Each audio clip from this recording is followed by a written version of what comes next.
Hi all welcome back to Ranjitha YouTube channel. ನಾವು ನಿನ್ನೆ ಮಾರಿಕಣ್ವಿ dam ನೋಡೋಣ ಅಂತ ಹೋಗಿದ್ದು. ತುಂಬ ಚೆನ್ನಾಗಿತ್ತು ವ್ಯೂಸು. ನೀವು ನೋಡ್ತಾ ಇರ್ಬೋದು ಜಾತ್ರೆ ಒಂದೆರಡು ದಿವಸ ಇದೆ ಜಾತ್ರೆ ಅಂತ ಹೇಳಿದ್ರು. ಅಲ್ಲೇ ಎಲ್ಲ ಜಾತ್ರೆಗೆಲ್ಲ ಅಂಗಡಿ ಎಲ್ಲ ಹಾಕ್ಬಿಟ್ಟಿದ್ರು. ತುಂಬ ಚೆನ್ನಾಗಿತ್ತು ಪ್ಲೇಸ್, ಮಾತ್ರ ತುಂಬ ಚೆನ್ನಾಗಿತ್ತು. ನಾನು ನಮ್ಮ ಮನೆಯವರು, ನಮ್ಮ ಫ್ರೆಂಡ್ಸ್ ಮಕ್ಕಳು ಎಲ್ಲ ಹೋಗಿದ್ವು ನೋಡೋಣ ಅಂತ. ತುಂಬ ಚೆನ್ನಾಗಿತ್ತು ವ್ಯೂಸ್ ಮಾತ್ರ ನೋಡೋದಕ್ಕೆ. ಇದು ಮೇನ್ ಎಂಟ್ರೆನ್ಸಲ್ಲಿ ನೋಡಿ, ಜಾತ್ರೆಯಲ್ಲೆಲ್ಲ ಅಂಗಡಿ ಹಾಕಿದ್ದಾರೆ. ಸಿಕ್ಕಾಪಟ್ಟೆ ಜಾತ್ರೆಯಲ್ಲಿ ಐಟಮು ಚೆನ್ನಾಗಿತ್ತು. ಇದು ಎಂಟ್ರೆನ್ಸು, ಮೇಲ್ಗಡೆ ಡ್ಯಾಮ್ ಮೇಲೆ ಹೋಗೋಕ್ಕೆ ಗೇಟು. ನೋಡಿ ಎಷ್ಟು ಡ್ಯಾಮು ಹೆಂಗಿದೆ ಅಂದರೆ ತುಂಬ ಆಶ್ಚರ್ಯವಾಗಿದೆ ಡ್ಯಾಮು. ಇದು ನೋಡೋದಕ್ಕೆ ಒಂಥರ ಆಶ್ಚರ್ಯ. ಇದು ಹೆಂಗೆ ಕಟ್ಟಿರಬೇಕು ಅಂತ ನೋಡಿದ್ರೆ ಯೋಚನೆ ಮಾಡೋಕ್ಕೂ ಆಗಲ್ಲ. ಆ ರೀತಿ ಹಿಂದ್ಲು ಕಾಲದಲ್ಲಿ ಆ ರೀತಿ ಕಟ್ಟಿದ್ದಾರೆ. ಎಷ್ಟು ಆಳ ಇದೆ, ಎಷ್ಟು ನೋಡೋದಕ್ಕೆ ಚೆನ್ನಾಗಿದೆ ಅಂದರೆ ನೀವು ನೋಡ್ತಾ ಇರ್ಬೋದು. ಹೂವು ಎಲ್ಲ ಕೆಂಕಸಲೆ ಹೂವು ಎಲ್ಲ ತುಂಬ ಚೆನ್ನಾಗಿ ಬಂದಿದೆ. ಎಲ್ಲ ಗ್ರೀನ್ ಮಳೆ ಬಂದಿದೆಯಲ್ಲ, ನೋಡೋದಕ್ಕೆ ಮಾತ್ರ ತುಂಬ ಚೆನ್ನಾಗಿದೆ. ಇಲ್ಲಿ ಹೋಗಿ ಒಂದು ಸ್ವಲ್ಪ ರಿಲ್ಯಾಕ್ಸ್ ಮಾಡಿದ್ರೆ ಮನಸ್ಸಿಗೆ ಆರಾಮ್ ಅನಿಸುತ್ತೆ. ಅಷ್ಟು ಚೆನ್ನಾಗಿದೆ ವ್ಯೂಸು. ಇನ್ನು ಮೇಲೆ ಹತ್ತ ಕೆಳಗಡೆ ನೋಡಿದ್ರೆ ನೋಡಿ, ಮೇಲೆಗಡೆ ಎಷ್ಟು ಚೆನ್ನಾಗಿದೆ. ಹತ್ತಿ ಹೋಗ್ತಾ ಇದ್ದೀವಿ ಮೇಲೆ. ಈ ಕಡೆ ಒಳಗಡೆ ಬಿಡಲ್ಲ, ನೀರು ಜಾಸ್ತಿ ಇದೆಯಲ್ಲ, ಇನ್ನು ಒಳಗಡೆ ಬಿಡಲ್ಲ ಅಂತ ಅಂದರು. ಮತ್ತು ಈ ಕಡೆಯಿಂದ ಹತ್ತಿ ಹೋಗಿ ಮತ್ತು ಆ ಕಡೆಯಿಂದ ಮೆಟ್ಲಿದೆ, ಅಲ್ಲಿಂದ ಹತ್ತಿ ಹೋಗಿ ಆ ಕಡೆ ಹೋಗಿದ್ದು. ನೋಡಿ ಎಷ್ಟು ಚೆನ್ನಾಗಿದೆ ಅಂದರೆ ತುಂಬ ಚೆನ್ನಾಗಿದೆ. ನೀವು ಒಮ್ಮೆ ಇಲ್ಲಿ ಹೋಗಿಲ್ಲ ಅಂದರೆ ಹೋಗಿ ಬನ್ನಿ. ವ್ಯೂಸ್ ಮಾತ್ರ ತುಂಬ ಚೆನ್ನಾಗಿದೆ. ಫೋಟೋಗೂ ರೀಲ್ಸ್ ಮಾಡೋಕ್ಕೂ ತುಂಬ ಚೆನ್ನಾಗಿದೆ ಜಾಗ. ನೋಡಿ ಎಷ್ಟು ಚೆನ್ನಾಗಿದೆ ಅಂದರೆ ಇಲ್ಲಿ ಆಲ್ಮೋಸ್ಟ್ ಫಿಲಮು ತೆಗ್ದಿದ್ದಾರೆ. ಇಲ್ಲಿ ಸುದೀಪ್ ಸರ್ ಇದೆಯಲ್ಲ, ಸುದೀಪ್ ಸರ್ ಉಸಿರೇ ಸಾಂಗ್ ಇದೆಯಲ್ಲ, ಆ ಸಾಂಗ್ ಇಲ್ಲೇ ಶೂಟ್ ಮಾಡಿರೋದು. ಮಾರಿಕಣ್ವಿ ಡ್ಯಾಮ್ ಮೇಲೆ ಶೂಟ್ ಮಾಡಿದ್ದಾರೆ.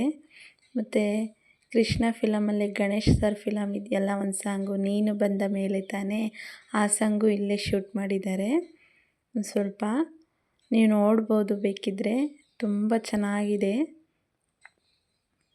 ಪ್ಲೇಸ್ ಮಾತ್ರ. ನೋಡಿ ಎಷ್ಟು ಚೆನ್ನಾಗಿದೆ. ಇದು ಮೇಲೆ ಬಂದು ಕೆಳಗಡೆ ಶೂಟ್ ಮಾಡಬೇಕಾದ್ರೆ ನೋಡಿ ಎಷ್ಟು ಚೆನ್ನಾಗಿ ಬಂದಿದೆ ವ್ಯೂಸ್ ಮಾತ್ರ.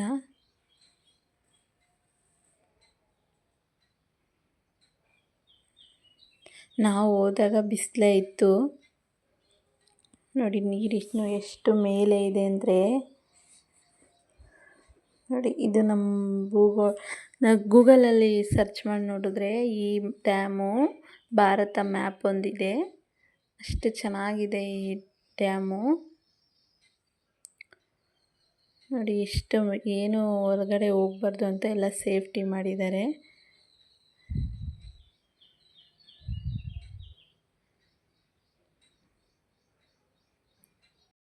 ಮೆಟ್ಲು ಮೇಲೆ ಎಲ್ಲ ಕೆಂಕಸಲೆ ಹೂವು ಎಲ್ಲ ಬಿದ್ದುಬಿಟ್ಟಿದೆ. ಅದು ಬಿಟ್ಟರೆ ಇನ್ನೇನು ಗಲೀಜಿಲ್ಲ. ಮೆಟ್ಲೆಲ್ಲ ಅಷ್ಟು ನೀಟಾಗಿದೆ. ಇನ್ನು ಮೇಲೆ ಎತ್ತುತ್ತಾ ಇದ್ದೀವಿ. ಮೆಟ್ಲೆಲ್ಲ ನೋಡಿ ಎಷ್ಟು ನೀಟಾಗಿದೆ. ಇದು ಮೊದಲೆಲ್ಲ ಈ ಥರ ಪೇಂಟ್ ಮಾಡಿರಲಿಲ್ಲ, ಈಗ ಈ ಥರ ಎಲ್ಲ ಪೇಂಟ್ ಮಾಡಿದ್ದಾರೆ. ಚೆನ್ನಾಗಿದೆ ನೋಡೋದಕ್ಕೂ. ನೋಡ್ತಾ ಇರ್ಬೋದು ಎಷ್ಟು ಚೆನ್ನಾಗಿದೆ ಅಂತ. ನನಗಂತೂ ತುಂಬ ಇಷ್ಟ ಆಯಿತು ಈ ಪ್ಲೇಸು.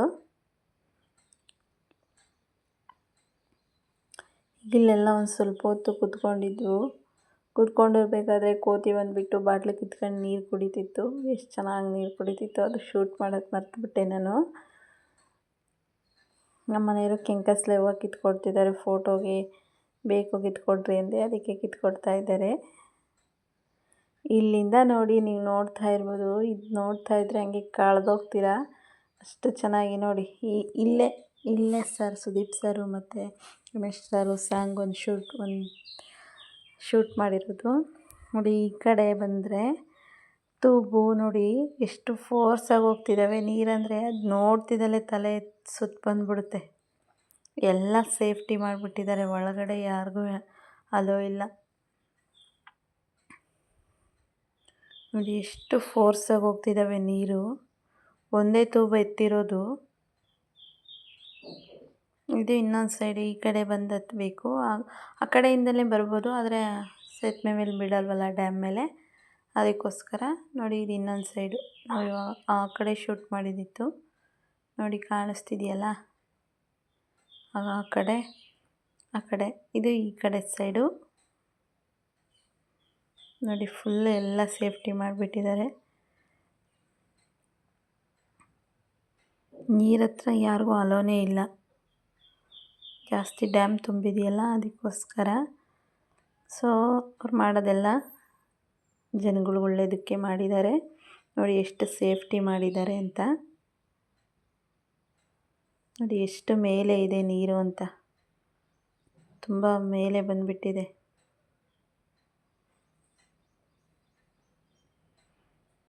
ನೋಡಿದ್ರಲ್ಲ ಎಷ್ಟು ಮೇಲೆ ಬಂದಿದೆ ನೀರು ಅಂತ. ಅದಕ್ಕೋಸ್ಕರನೇ ಒಳಗಡೆ ಸೇತುವೆ ಮೇಲೆ ಬಿಡ್ತಾಯಿಲ್ಲ, ಡ್ಯಾಮ್ ಮೇಲೆ.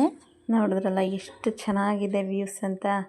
ನೀವು ಒಮ್ಮೆ ಇಲ್ಲಿ ಹೋಗಿಲ್ಲ ಅಂದರೆ ಹೋಗಿ ನೋಡಿ, ನಿಮಗೆ ಗೊತ್ತಾಗುತ್ತೆ ಎಷ್ಟು ಚೆನ್ನಾಗಿದೆ, ಎಷ್ಟು ಆರಾಮ ಅನಿಸುತ್ತೆ, ಮನಸ್ಸಿಗೆ ಒಂಥರ ನೆಮ್ಮದಿ. ಎಷ್ಟು ಚೆನ್ನಾಗಿರೋ ಪ್ಲೇಸು ನಮ್ಮ ಕರ್ನಾಟಕದಲ್ಲೂ ಇದೆಯಾ ಅಂತ. ಇದು ನಮ್ಮ ಕರ್ನಾಟಕದಲ್ಲೇ ಇದೆ ಈ ಥರ ಪ್ಲೇಸು ಅಂದರೆ ನಮಗೆ ಒಂಥರ ಹೆಮ್ಮೆ. ಈಗ ಹೋಗಿ ಬಂದು ಸಾಕಾಗ್ಬಿಟ್ಟಿದ್ದು. ಈಗ ಪುಳಿಯೋಗರೆ ಗೊಜ್ಜು ಮಾಡೋಣ ಇನ್ಸ್ಟೆಂಟಾಗಿ ಅಂತ ನಾನು 1-2 ಸ್ಪೂನ್ ಬಾಣಲಿಲಿ ಎಣ್ಣೆ ಹಾಕ್ಕೊಂಡು ಕಡಲೆ ಬೀಜ ಹುರ್ಕೊಳ್ತಾ ಇದ್ದೀನಿ.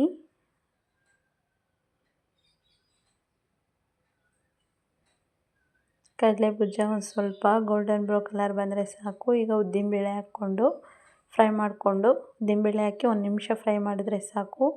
ಈ ಕಲರ್ ಬರಬೇಕು. ಜಾಸ್ತಿ ಕಡಲೆ ಬೀಜ ಸಿಹಿದ್ರೆ ಚೆನ್ನಾಗಿರೋದಿಲ್ಲ. ಈಗ ಅದಕ್ಕೆ ಆ ಬಾಣಲಿಗೆ ನಾನು ಇನ್ನೊಂದು 2 ಟೇಬಲ್ ಸ್ಪೂನ್ ಎಣ್ಣೆ ಹಾಕ್ಕೊಂಡು, ಸಾಸಿವೆ ಜೀರಿಗೆ ಹಾಕ್ಕೊಂಡು, ಬೆಳ್ಳುಳ್ಳಿ ಜಜ್ಜಿ ಹಾಕ್ಕೊಂಡು, ಕರ್ಬೇವಿನ ಸೊಪ್ಪು ಹಾಕ್ಕೊಂಡು, 1 ಪಾಕೆಟ್ ಪುಳಿಯೋಗರೆ ಪುಡಿ ಆ್ಯಡ್ ಮಾಡ್ಕೊಳ್ತಾ ಇದ್ದೀನಿ. ಈಗ ಒಂದು ಚಿಟಿಕೆ ಅರಿಶಿನ ಹಾಕ್ಕೊಂಡು ರುಚಿಗೆ ತಕ್ಕಷ್ಟು ಉಪ್ಪು ಹಾಕ್ಕೊಳ್ತಿದ್ದೀನಿ. ಹುಣಸೆಹಣ್ಣು ನೆನೆ ನಾನು ಫಸ್ಟೇ, ಆ ನೀರ ಸೋಸ್ಕೊಳ್ತಾ ಇದ್ದೀನಿ. ತುಂಬ ಟೇಸ್ಟಿಯಾಗಿ ಬರುತ್ತೆ ನೋಡಿ. ಇದಕ್ಕೇನು ಬೇಕಿಲ್ಲ, ಟೊಮೊಟೊ ಹಚ್ಚಬೇಕು, ಈರುಳ್ಳಿ ಹಚ್ಚಬೇಕು ಅನ್ನೋದಿಲ್ಲ. ಅಷ್ಟು ಈಸಿಯಾಗಿ ಟೇಸ್ಟಿಯಾಗಿ ಕ್ವಿಕ್ಕಾಗಿ ರೆಡಿ ಆಗುತ್ತೆ ಪುಳಿಯೋಗರೆ ಗೊಜ್ಜು. ಈಗ ರೆಡಿಯಾಗಿದೆ. ರುಚಿಗೆ ತಕ್ಕಷ್ಟು ಉಪ್ಪು ಹಾಕ್ಕೊಂಡು ಕೊತ್ತಂಬರಿ ಸೊಪ್ಪು ಹಾಕ್ಕೊಳ್ತಾ ಇದ್ದೀನಿ. ಸಣ್ಣದಾಗಿ ಹಚ್ಚಿಟ್ಟಿರೋ ಕೊತ್ತಂಬರಿ ಸೊಪ್ಪು. ಇದೊಂದು 2 ನಿಮಿಷ ಆದರೆ ಸಾಕು. ಈಗ ಕುದಿ ಬರ್ತಿದೆ. ಈಗ ಸ್ಟವ್ ಆಫ್ ಮಾಡ್ಕೊಳ್ತಾ ಇದ್ದೀನಿ. ನೋಡಿ ಎಷ್ಟು ಚೆನ್ನಾಗಿ ಬಂದಿದೆ ಅಂತ. 5 ನಿಮಿಷದಲ್ಲೇ ರೆಡಿಯಾಗಿ ಹೋಗುತ್ತೆ ಇದು. ಈಗ ನಾನು ಸ್ವಲ್ಪ ಮೇಲೆ ಕೊತ್ತಂಬರಿ ಸೊಪ್ಪು, ಕ್ಯಾರೆಟು ತುರಿದು ಹಾಕ್ಕೊಂಡಿದ್ದೀನಿ. ಈಗ ನೀಟಾಗಿ ಚೆನ್ನಾಗಿ ಮಿಕ್ಸ್ ಮಾಡ್ಕೊಳ್ತಾ ಇದ್ದೀನಿ. ನೀವು ಇದಕ್ಕೆ ಬೇಕು ಅಂದರೆ ಈರುಳ್ಳಿನೂ ಆ್ಯಡ್ ಮಾಡಿಕೊಂಡು ಟೊಮೊಟೊನೂ ಆ್ಯಡ್ ಮಾಡ್ಕೋಬೋದು. ಈ ಥರನೂ ಮಾಡ್ಕೋಬೋದು. ಆ ಥರ ನೋಡಿ ನೀಟಾಗಿ ಮಿಕ್ಸ್ ಆಗಿದೆ. ಇದು ಅನ್ನ ಆಗ್ತಿದ್ದಲ್ಲೇ ತಿರುಗಿಸ್ಬಾರ್ದು. 1-2 ನಿಮಿಷ ಆರೋದಕ್ಕೆ ಬಿಟ್ಟು ನಾನು ನೀಟಾಗಿ ಮಿಕ್ಸ್ ಮಾಡ್ಕೊಳ್ತಿದ್ದೀನಿ. ಈಗ ಮಿಕ್ಸ್ ಆಗಿದೆ. ಈಗ ಕಡಲೆ ಬೀಜ ಫ್ರೈ ಮಾಡಿ ಇಟ್ಕೊಂಡಿದ್ನಲ್ಲ, ಕಡಲೆ ಬೀಜ, ಕೊತ್ತಂಬರಿ ಸೊಪ್ಪು, ಇನ್ನೊಂದು ಸ್ವಲ್ಪ ಕ್ಯಾರೆಟ್ ತುರಿ ಹಾಕ್ಕೊಂಡು ನೀಟಾಗಿ ಮಿಕ್ಸ್ ಮಾಡ್ಕೊತಾ ಇದ್ದೀನಿ. ನೀವು ನೋಡ್ಬೋದು ಟೇಸ್ಟು ತುಂಬ ಅದ್ಭುತವಾಗಿ ರುಚಿಕರವಾಗಿ ಬರುತ್ತೆ. ನೋಡಿದ್ರಲ್ಲ ಫ್ರೆಂಡ್ಸ್ ಯಾವ ರೀತಿ ಪುಳಿಯೋಗರೆ ಗೊಜ್ಜು ಯಾವ ರೀತಿ ಕ್ವಿಕ್ಕಾಗಿ ಮಾಡೋದು ಅಂತ. Thank you for watching. ಹಾಗೆ ಲೈಕ್ ಮಾಡಿ, ಶೇರ್ ಮಾಡಿ, ಕಮೆಂಟ್ಸ್ ಮಾಡಿ. ಪ್ಲೀಸ್ ಫ್ರೆಂಡ್ಸ್ ಸಪೋರ್ಟ್ ಮಾಡಿ. Thank you all.